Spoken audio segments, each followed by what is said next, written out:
Oh, it's always good to see you. Yeah, likewise, Marty. Let's go ahead and dive in. We've got so much stuff on the table here. But for you right now, what should be on the radar screen for most people, most investors, the average person out there, considering the geopolitical chaos, the economic chaos, et cetera? What are you most focused on at the moment? Well, I have warned Washington that I don't see a peace deal, and that I've warned them that really that the EU is just going to stab them in the back. They do not want peace, and look, that meeting, you had all those heads come over with even NATO. All right, they all met with Zelensky the day before. It was basically to show that they're with, Ukraine, not the United States, and they want this war. They need it. And what's going on now is they are really disgusting. I don't know, heads of state.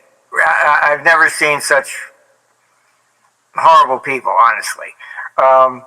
They have instructed Zelensky to start attacking like all the pipelines to Hungary, Slovakia, etc., to cut off all the energy there. They know, even if he did that, is that going to really change the economics of Russia? No. Okay. What this is about is retaliation against Hungary, which has been blocking any NATO or EU for Ukraine. And under Article 7, it must be they must have a unanimous. So they view Hungary as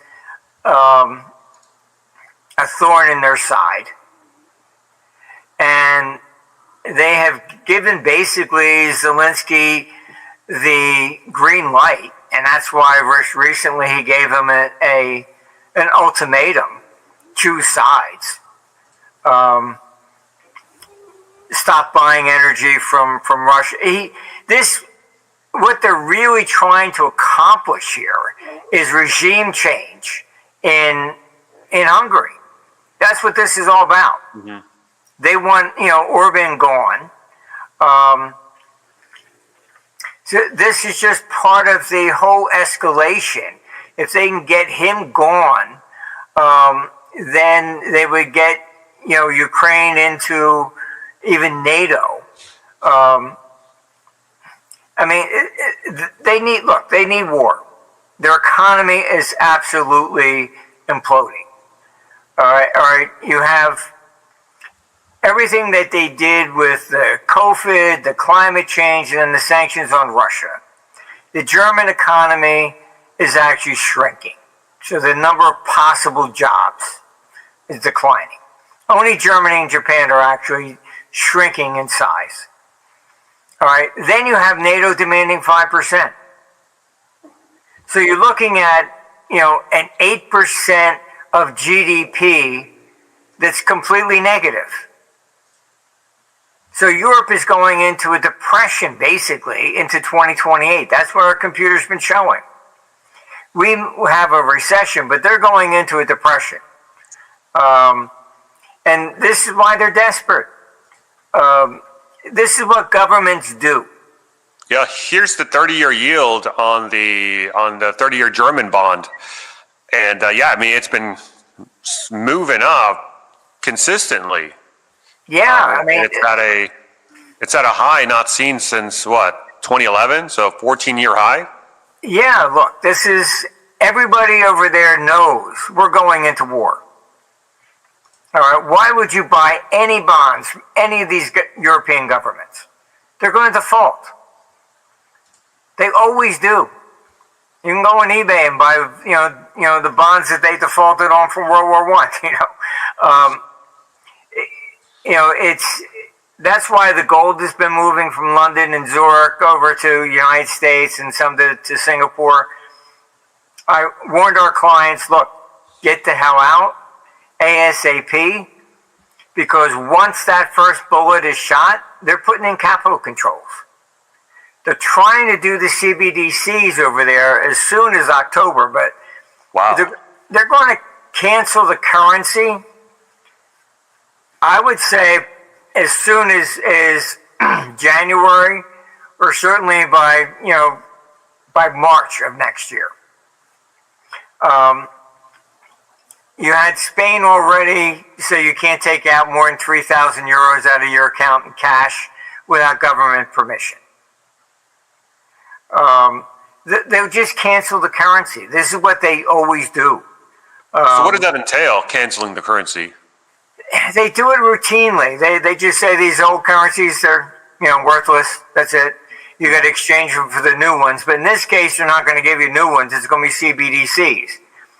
So you're going to say, you got 30 days or whatever to deposit all your cash into your account. Otherwise, it's worthless. If you got a 20-pound note from Britain, even from 20 years ago, it's worthless. Canada canceled all its high denomination notes. All right, Switzerland did. They routinely cancel the currency. This is why the dollar is really the reserve currency. About 70% of paper dollars are outside the country. The U.S. has never canceled its currency. All right? And I don't know what's out in the news yet, because I get so busy I don't get a chance to check. But Right. Trump is wants to issue $500 notes. Why? All right? He's going in the opposite direction of the rest of these crazy people. All right? I was on a flight when they canceled, we're coming out with the new $100 bill.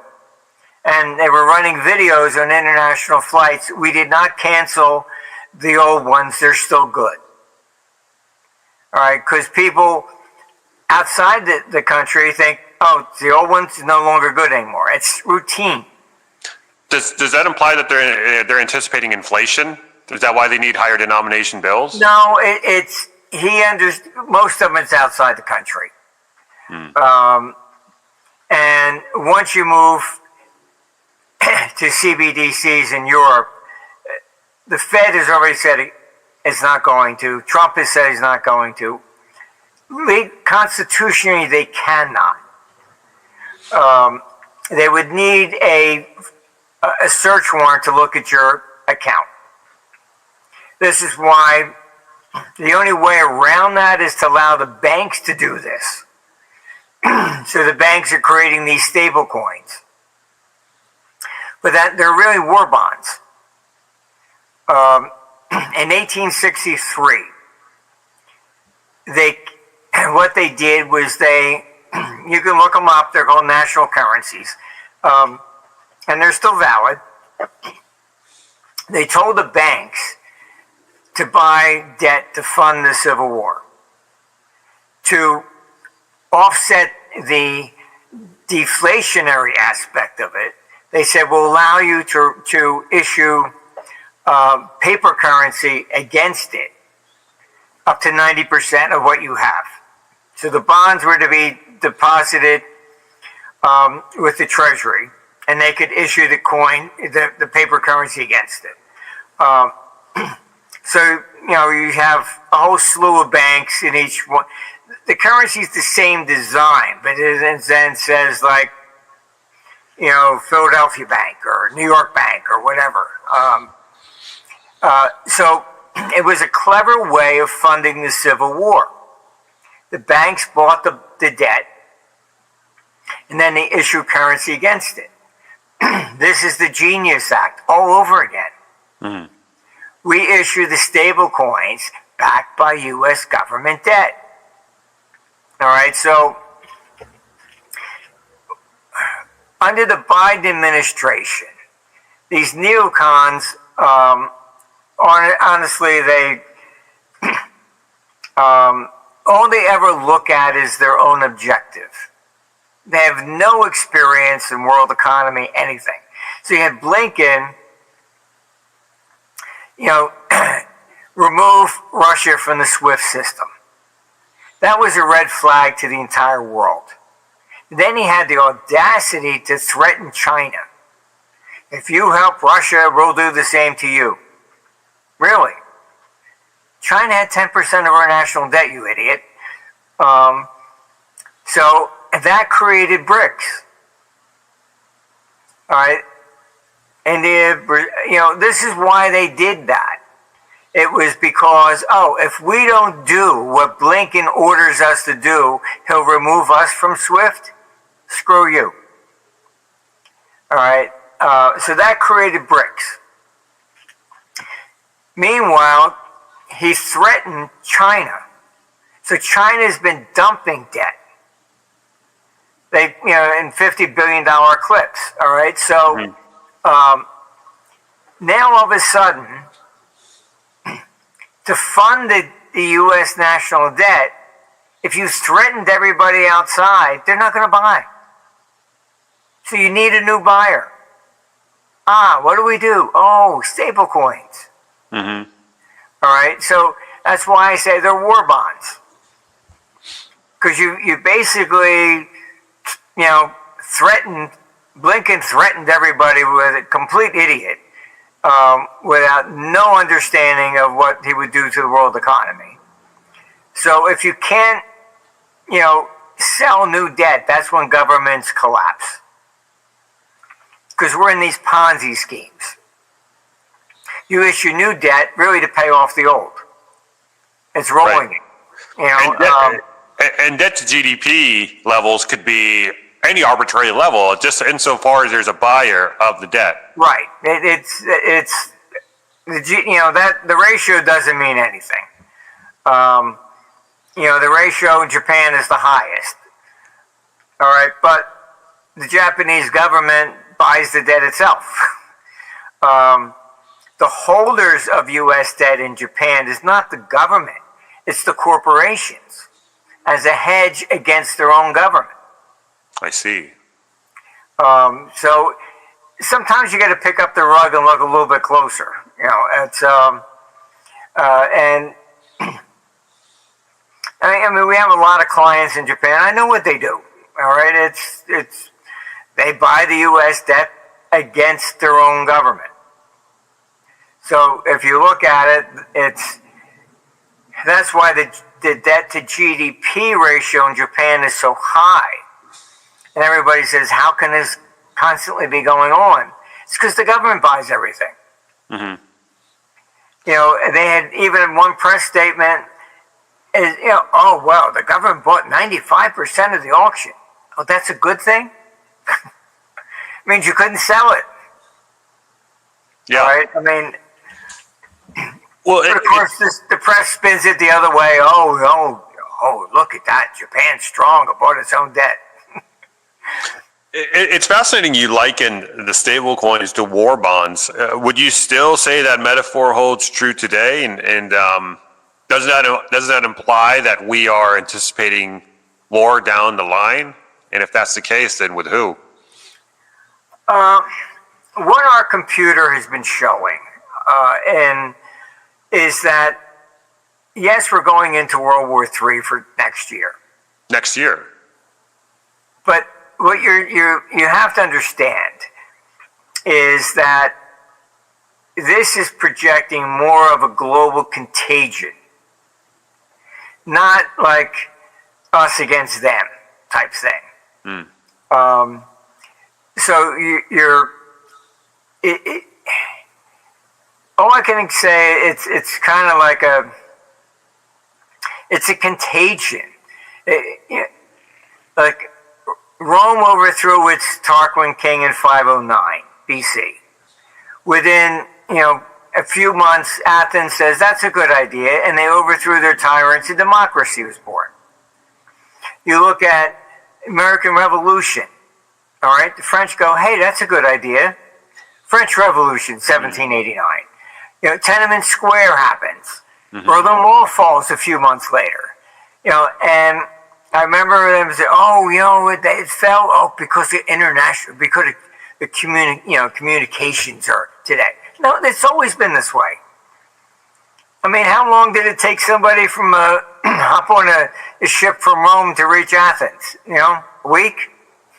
So you're not seeing two clear-cut sides going at it against each other. It's more so of a free-for-all of a bunch of different pockets going at it. Yeah, it's what happens. You know, our computer's been very good in correlating everything, and I've learned a lot from it over the years.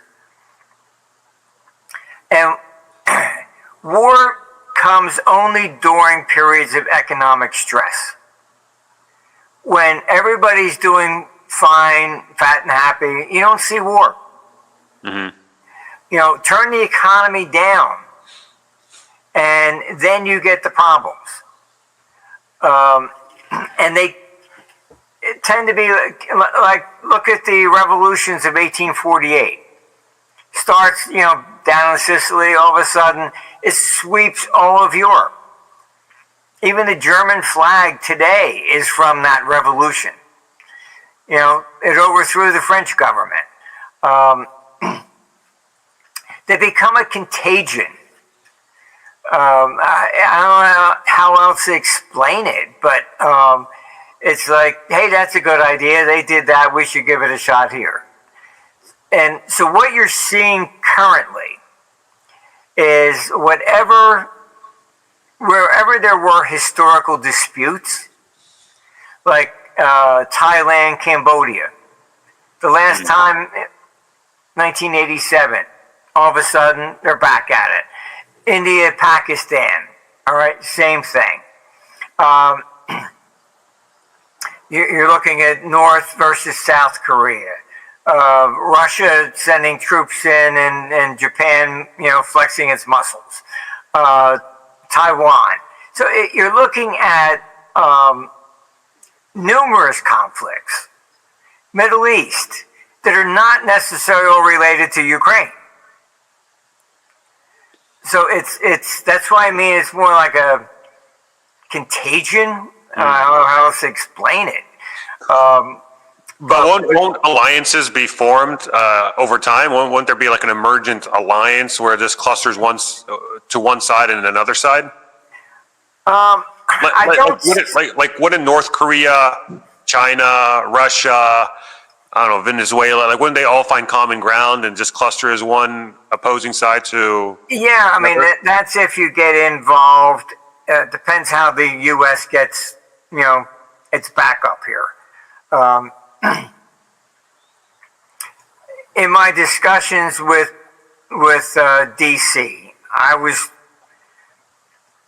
I mean, they know pretty much where I stand. I had one conversation with somebody who was, you know, basically one step away from Trump. I thought they would think I was conspiracy or, you know, whatever. But I said, you know, look, we should get the hell out of NATO. They're going to do a false flag to try and drag us in under Article 5. And I thought that was, you know, they would think I was crazy. The response was, no, we know you're right. Wow. I was assured that Trump has said no troops going to Ukraine. Which does, you know, as I said before, I went to dinner at Mar-a-Lago back in March of 2020. And that's when Trump had said that he wanted to pull the troops out of Afghanistan, but there he said the reason. And he said that he was tired of writing letters to their families to say your son died for God and country. And he said, what are we doing there? They've been fighting over borders for 1,000 years. What difference are we going to make? Now, that really forced me to reassess when I because, as you know, I've met many heads of state over the years, and I didn't think about it until he said that. And then he was, I think the difference was that nobody, if you're a career politician, they tell you don't think about the people that die on the battlefield. Otherwise, you can't do it. And like the head of Pfizer or something, every vaccine kills somebody. All right? We're all not the same. And so they're just basically, well, you don't think about that.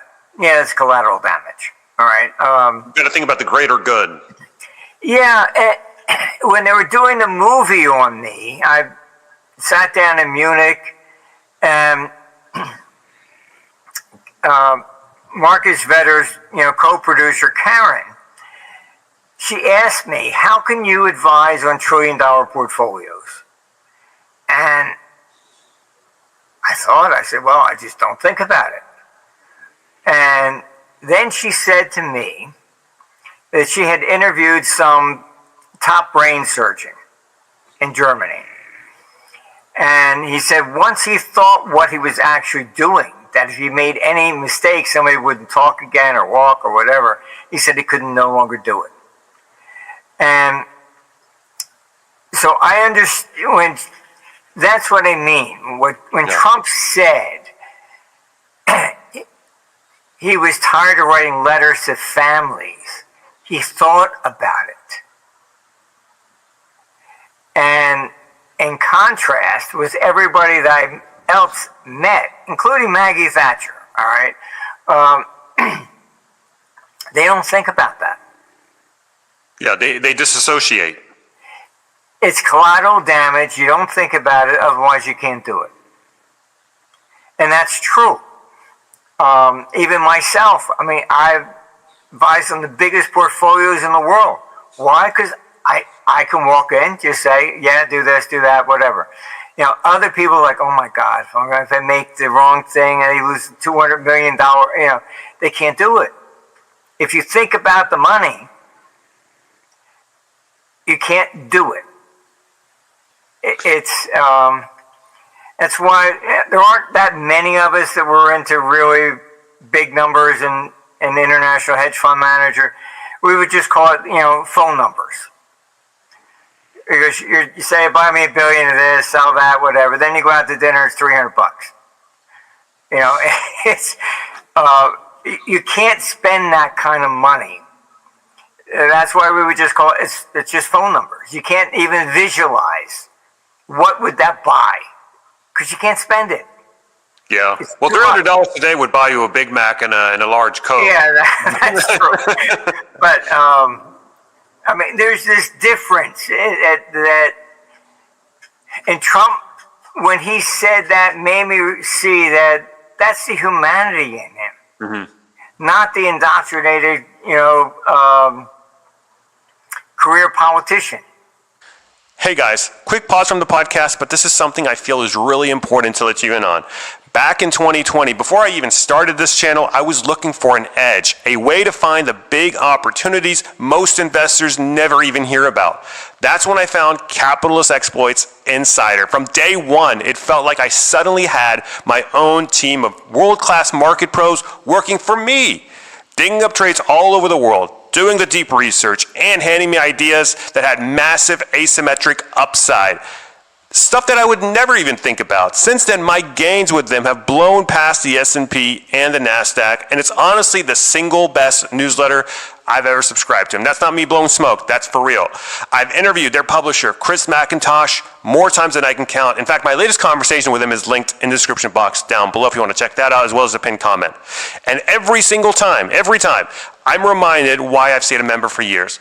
Right now, they're offering a special $1,000 discount on the Insider subscription, but it's only for Capital Cause and viewers, so you're only going to get it by clicking the link down below in the description box or the pinned comment. You're not going to find this anywhere else. Click the link, lock it in, and start getting the same game-changing research I've been using since 2020. So, yeah, that's the unique value of the proposition of Trump. But go ahead, I didn't mean to interrupt. No, that's fine. when I was just told he's not going to send any troops to Ukraine, I actually believed it. Mm-hmm. Only because I had that dinner at Mar-a-Lago before. Mm-hmm. Otherwise, I would go, yeah, really? How do I know? Politicians don't always tell the truth. But that would be in his character. Now, maybe bombing or something like that, that's one thing. Like in Iran, but not sending in troops. So I think this is what disturbs Europe the most. They prefer Americans to die. Even when de Gaulle had told Americans he wants all foreign troops out of France. And he refused to join NATO, and that's why France has its own nukes and outside of NATO. And the response was, because he wants all Americans out. And the response that they went back to him, does that include the dead ones that are buried there? So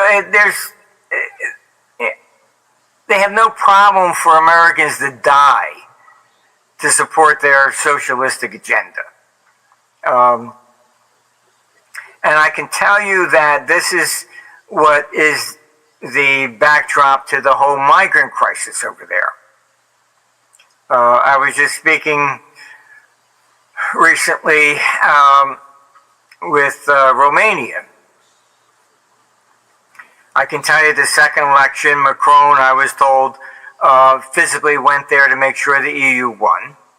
Because they regard these, first, the Eastern Europeans, and I've actually heard very derogatory statements saying that, you don't care about the Ukrainian people. They're all just, 1.8 million are dead now. They don't care. Oh, we're fighting for what? What are you fighting for? Democracy? They have no elections. He's outlawed the press, outlawed the religions, everything. This is democracy? This is what you're fighting for? And, oh, we're not giving up any land. Russia has to leave and surrender. All completely unrealistic expectations. And this is this is the whole problem. The derogatory things that I've heard, what the hell, they were all communists anyhow. This is the view of Ukrainian people, Romanians, even Polish. Wake the hell up. It's Hungary. They don't give two shits about Hungarian people. They really do not. All right? They're letting in all these migrants. Why? Romania was just told they must take 100,000 Africans and Middle East. Why? Why are you doing this? Completely different culture, Islamic, and they're fighting with churches, burning church. I mean, what the hell is going on here? They think that they can draft these people to form an army to go after Russia. You know what? You heard something similar to this about a year ago. I can't remember what congressman it was or senator it was here in the United States, but they said that perhaps a lot of these illegal immigrants or these visa holders can fast track their citizenship by joining the military. Yes. Remember that one? Yeah. It's kind of the same thing. That's in the U.S. they were doing that. Mm-hmm. This is what they're doing in Europe because there's a resistance to drafts. I had also a source who attended the Vienna Peace Conference, and when it was over, he called me. He says, "This has got nothing to do with peace anymore. This is everybody was talking about war, setting up drafts, etc. They do not want peace, and economically, they're collapsing. So." an example of that is like when Biden put the sanctions on Russia and gasoline prices went up. What did he say? Oh, it's Putin's inflation. As if Putin did it. Right? They always have to blame somebody on the outside. So this is what's going on in Europe. It's Putin, Putin, Putin. You know, and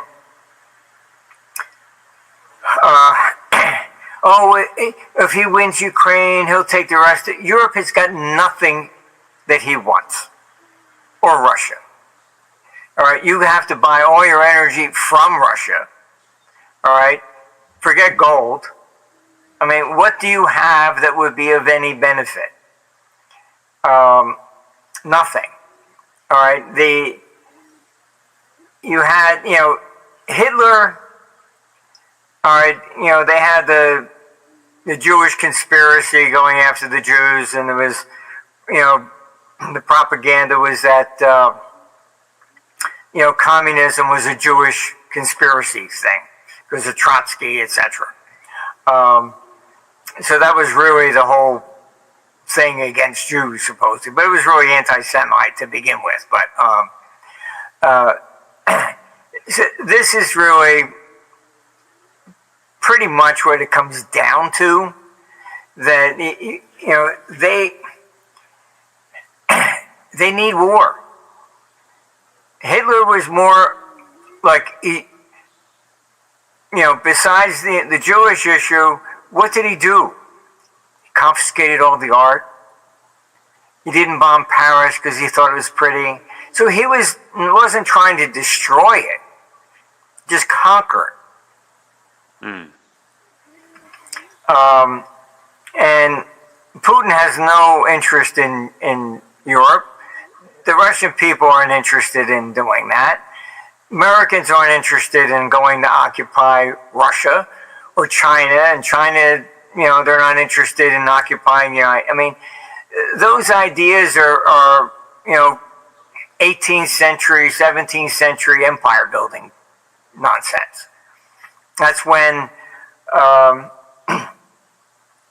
that really was all set in motion by the French physiocrats who said wealth is agriculture. So what happened was that started the empire stuff, colonization. Oh, the more land we have, the richer we are. All right, so that's what Adam Smith, when he wrote his Wealth of Nations, was a retort to that. It's not just agriculture. All right, if you're the blacksmith and you make a saddle and you sell it to the farmer, the French physiocrat said you're a parasite living off of the wealth. Whereas, basically Smith said, no, if he sells a saddle to somebody in France, or a farmer sells some wheat to somebody in France, they both come back with gold. So it's all the same. Yeah. So it's the productivity of a nation that is its wealth. Yeah. It's productivity distilled. I mean, that's essentially money, right? I mean, it's just distilled productivity. Yeah, I mean, it's you can have all the resources. Russia's the richest country in the world from a natural resource perspective. It's got about 75 trillion in natural resources, but it doesn't have the people to bring it to market. And this is why both Hitler and Napoleon wanted to conquer it. It's the richest country around. Right. So, going back to the contagion aspect to all this that you're looking at next year, what does this pit the United States against? For us Americans, who's going to be, are we going to be involved in a kinetic war with another country or countries while the rest of the world goes at it as well? That's what I've been trying to prevent. I can't stop World War III. The best I think you can do is reduce the amplitude. Because it also looks like they're planning for regime change in Venezuela now. Granted, they tried, what, 4 or 5 years ago with Guaido. That didn't work out. Now looks like they're going for round two. What's your view on what's going on in Venezuela? They put a $50 million bounty on Maduro's head. Granted, he had a bounty before, but they just upped up the ante. What do you make in terms of what's going on in Venezuela, and then like in terms of, what are some of the potential flashpoints as it relates to the U.S. involvement in a war in next year's World War III scenario?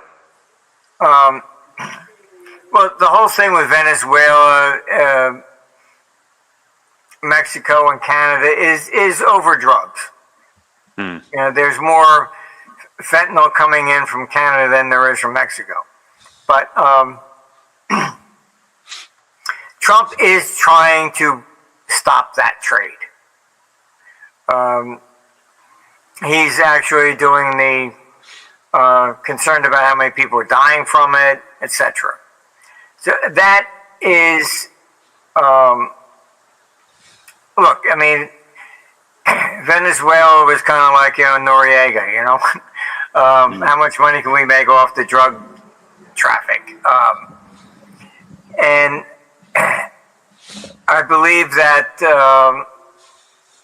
Putin understood that and basically kind of gave him the green light.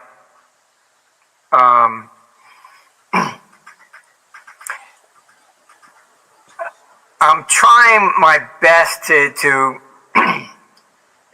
make it as much as I known as in the various circles that I can, but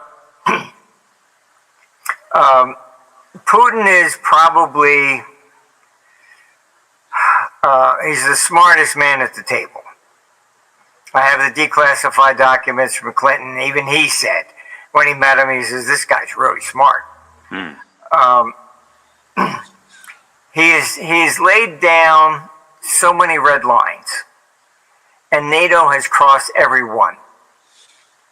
And you can look it up in psychology. It's called rally around the flag.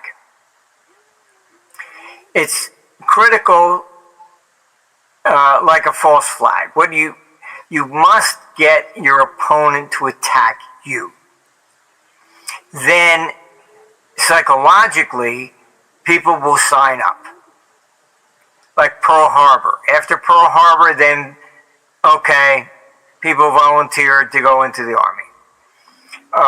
You need that sort of an attack. And this is why they have crossed every red line that Putin has put down. And I've even spoken to Ukrainian military. They were told just to go to the border.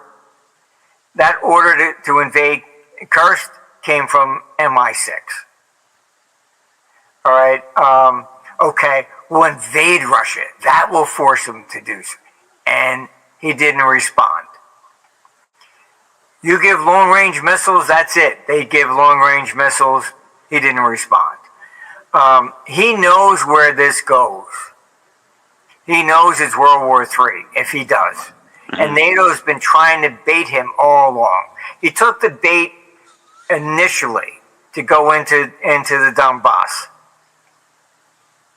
That was all orchestrated and set up. Victoria Nuland was handing sandwiches out at Maidan. You had John McCain on stage, and you can still see his video. It's on my site. They took it off of YouTube to hide it. We're with you. This is all about peace. This is your moment. All this other nonsense. Total bullshit. And that leaked phone call from Victoria Nuland, they handpicked the government. They stuck in an interim government, unelected. They're the ones that started the civil war against. They were told instantly, go attack the Russians in the Donbass. So then there was the Minsk agreement, and you had Merkel, who completely shocked me. I never heard any head of state admit that they signed a peace agreement and said, well, we never really intended to honor it. We were just buying time for Ukraine to build an army. That shows categorically this was intended to create World War III. She said it. It made the press everywhere. We're just buying time for Ukraine to build an army. Well, it looks like these guys are all slowly but surely losing power as time goes on. You have a number of different elections happening in Europe soon, as it relates to the German election, the French election, even the UK election. All of these sovereigntist parties, these more so right-wing parties, are on the move up. They're trending upward. Aren't these like these technocrats that have ruled over Europe the last 50 plus years or so? Aren't they seeing an end to their rule? And could a new guard prevent some sort of altercation with Russia? I would like to think so, but I think also this is why they're pushing for war ASAP. Mm-hmm. Cornered fox. If they can start something, create some sort of false flag, then you don't change horses in midstream. This is what they're counting on. I'd have to run the computer on all the various different elections, but it's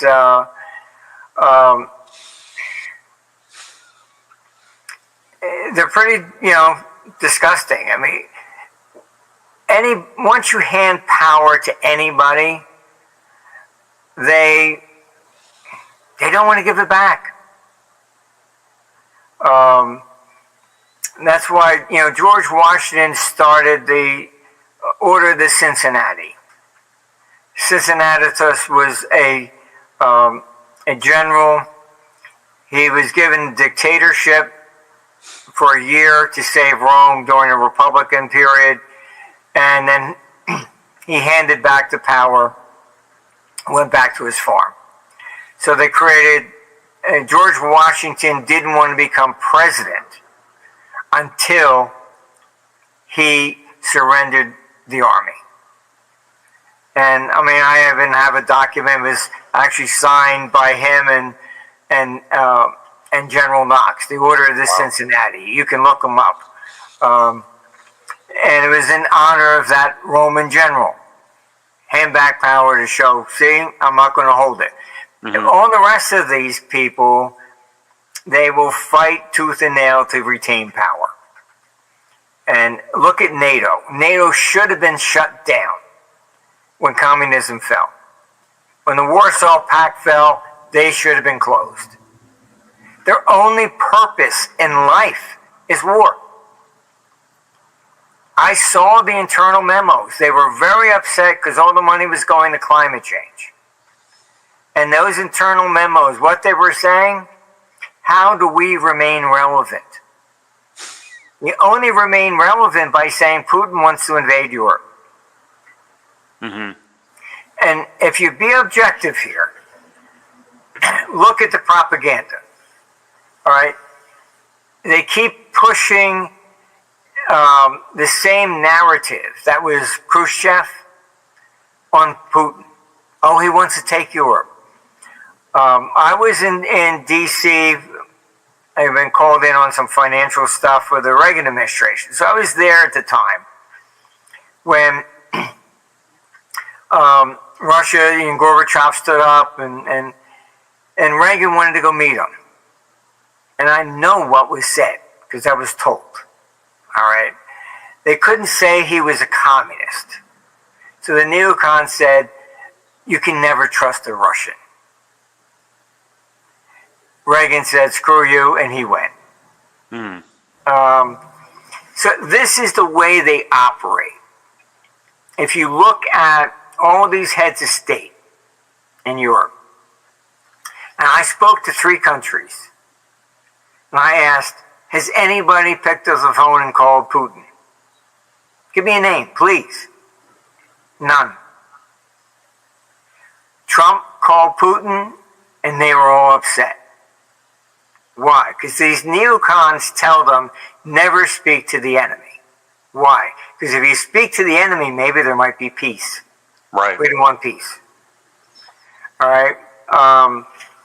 Even if you read Sun Tzu, I mean, the art of war is if you do not understand your enemy and yourself, you will lose. You have to understand his thinking process. Where they're coming from. Yeah, I mean, my father was, with Patton, and Patton, read Rommel's book on tactical warfare, which was being taught to all the German, generals. And when he won, he said, he wasn't facing Rommel directly, but he said, Rommel, I read your book. You have to know, it's, my father always taught me, it's not what you think, it's what the other guy thinks. Perception is reality, yeah.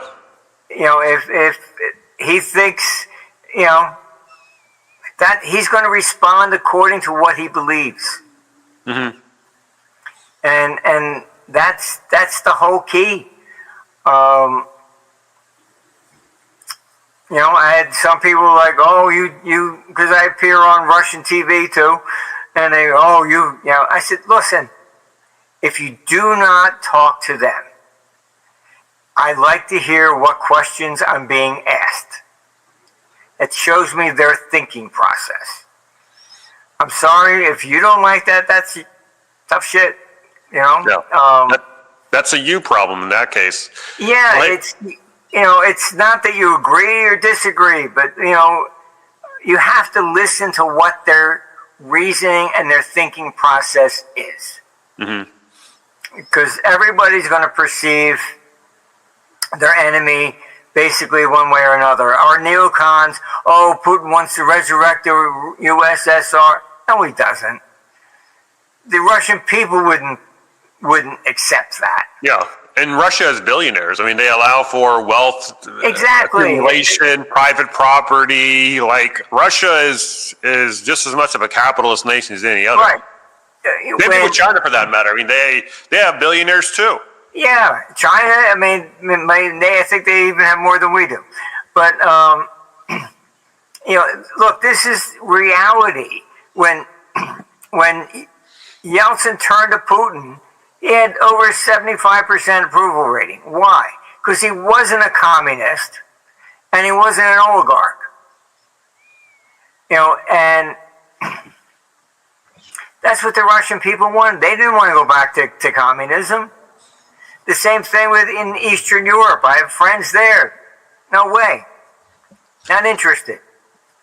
So speaking of communism, you had this recent news item of Trump buying not Trump, but the federal government under Trump, obviously, buying a 10% stake in Intel.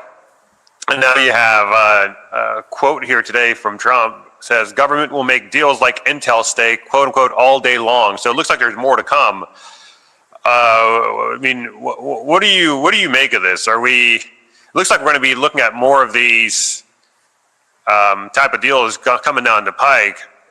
Nationalizing the means of production here is, what is this a symptom of? What are we looking at here? Mainly because the bulk of your chips come from Taiwan. And the Biden administration made sure that they instigated the potential for war with Taiwan. Before, we had agreed to what was known as the One China policy. Okay, so we agreed that Taiwan was technically really part of China. And that was fine. China didn't have to go in and take Taiwan. Everybody agreed technically, yeah, okay, fine. So they didn't have to prove a point. When you have Pelosi hop on a plane, you're independent, stand up, all this stuff. Now you got a problem. Okay? In Asia, it's basically saving face is a big issue. And now you've basically, the Biden administration flat out was promoting war with China over Taiwan. And they deliberately did this. They overthrew basically a long-standing settlement, and that made the whole problem. And then you started getting military drills, etc. So the technology problem is that the bulk of the chips come from Taiwan. So if China eventually does take Taiwan, and if I were them, I would coordinate it with something in Europe. Get a distraction, so the left hand doesn't know what the right hand's doing, or look, you start war on numerous fronts, and they can't sustain it. Mm-hmm. That's what brought Napoleon down. All right. You had Churchill and FDR and Stalin sitting together against Germany. All right. This is the big problem that you end up with. And if you had Kalis, who is a ruthless neocon, she met with with China's representative, and I had sources that were there, and I can tell you that she arrogantly said that China should, basically tell Russia to surrender, and not to interfere with them really taking down Russia. And he got so angry at her, he made it very clear. He says, "We are not prepared to allow Russia to lose." Mm. And he said, because we know we would be next. So I don't know how much got into the press, but I know what was said. Interesting. And which is absolutely true. If they took Russia out, they're going after China too. Isn't this the old playbook with Nixon, though? I mean, could this be what they're doing with Russia, trying to butter Russia up so they can kind of separate them from China, so China becomes a little bit more isolated? It's look, they were separated thanks to Nixon before, and now they pushed them together. Mm-hmm. So in that sense, you are looking at North Korea, China definitely supporting Russia against NATO. They know this is not a war with Ukraine. That's all pure propaganda. It's NATO that they're fighting. They know that. You had, Boris Johnson, you can even look that up. He made the front pages of Norwegian press. He openly said UK is in a proxy war with Russia. Publicly said it. We all know everybody is, but to say it publicly, to make it their front newspapers, that's something different. So, I mean, there's no way that China's going to allow Russia to fall. Not going to happen. And this is a war with NATO. And if I were China, if Russia, they tried to go after Russia, I would then take Taiwan. Then what are you going to do? How many wars can you fight at the same time? It's attrition. Yeah. Well, hey, Marty, fascinating talk as always. But before we close out, I want to ask you about the panic cycle that we talked about last time. Are we still looking at a panic cycle coming down the pike soon? On our war models and the euro, it's all for 2026. The panic cycle we had in August was very interesting. That's when Putin met with Trump. Interesting. And then you got the directional change. And what the computer has shown is going to increase in volatility from the first week of September into about mid-September. But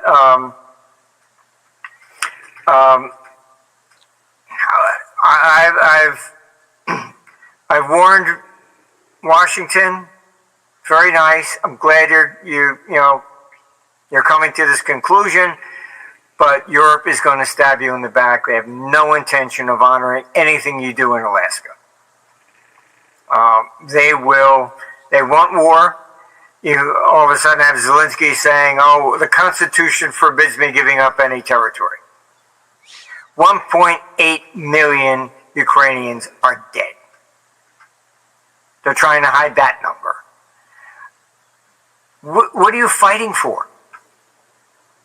Crimea, the signs are in German, in Russian. They're mostly Russian people throughout the whole Donbass. Crimea has 15%, Tatars from the old Mongol invasion of 1240. They're not Ukrainians. He's outlawed everybody's language, their religion. He is a ruthless dictator. That's why he will not stand for an election. I told Washington flat out right, I'm sorry. You're not going to get peace unless you remove Zelensky. He is a puppet. Look, I had staff there, both in Donetsk and in Kiev. When this thing started, and there was that whole column of tanks, Russian tanks, right up to Kiev, I was concerned. I called it. I said, "Hey, are you all right?" And what I was told by my staff, it's okay. It's just a show of force. They're not doing anything.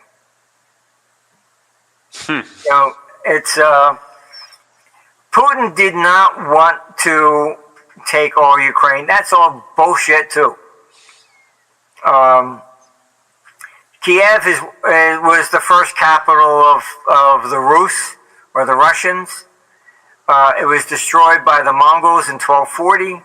So to him, he is a history buff. Kiev to him is kind of like London is to us, the motherland. It's where it all started. Yeah, it's all the propaganda. Oh, Ukraine was never a country. Ukrainians were no more than like the Kurds in Iran. They never had a country. Sorry. The coinage was from the early Russians. The symbol they use for Ukraine is from the coinage, basically, of Russians from the 13th century. It's all bullshit. Yeah. Well, Marty, it's been a pleasure having you on as always. Anything else you want to mention, talk about before we wrap things up here? No, not really. Just hunker down, watch what the hell's going on. We've been cursed. We do live in interesting times. Yeah, the old Chinese proverb. So, where can people find you if they want to see more of your work? ArmstrongEconomics.com. It's completely open and free. We don't even sell advertising. You don't have to put in any emails. We keep it as an open source for the world. We're not blocked anywhere. You can look at it in Russia, China, wherever. It's everybody knows it's just an open source, and the forecasts come from the computer, not from me personally. So the computer ends up being right. I'm the one that ends up being wrong if I go against it. Yes. So to kind of recap, panic cycle starting in September, leading all the way out until 2026. Is that the correct forecast? The panic cycle is on the euro and on war for 2026 yearly level. The volatility should end up. We have a panic cycle, I think, mid-September on some markets and stuff like that. But from September, the first week of September on, markets will make adjustments. I think you're going to see an increase in the probability of war, because Europe is probably, you may see it starting at that point in time where they're, it becomes maybe a little bit more obvious that they're not playing games with Trump. They're anti-Trump at this point. I see. Well, all right, Marty, it's a pleasure having you on, guys. If you enjoyed this podcast, drop us a like and comment "Go Marty Go" in the comment section. If you disagree with anything, that's fine too, but let me know what you disagreed on. Let me know what you agreed on as well, because I do in fact read all the comments, and I will be replying to a select few of them as well. I know the comments come in hot and heavy, and sometimes a little too much to be able to answer each one, but I will pick out a few to answer. So drop your thoughts down below, guys. Also, subscribe to the channel so you don't miss another episode, and liking, subscribing, commenting. Doing all the YouTube stuff goes a long way in helping push this video and the channel up in the YouTube algorithm. So if you'd like to get this message out to as many people as possible, then doing your share in the YouTube stuff certainly does go a long way. And then finally, check us out on Substack at capitalcosm.substack.com to get early access, ad-free versions, and uncensored versions of all of my content, as well as a chance to ask any of my guest questions and make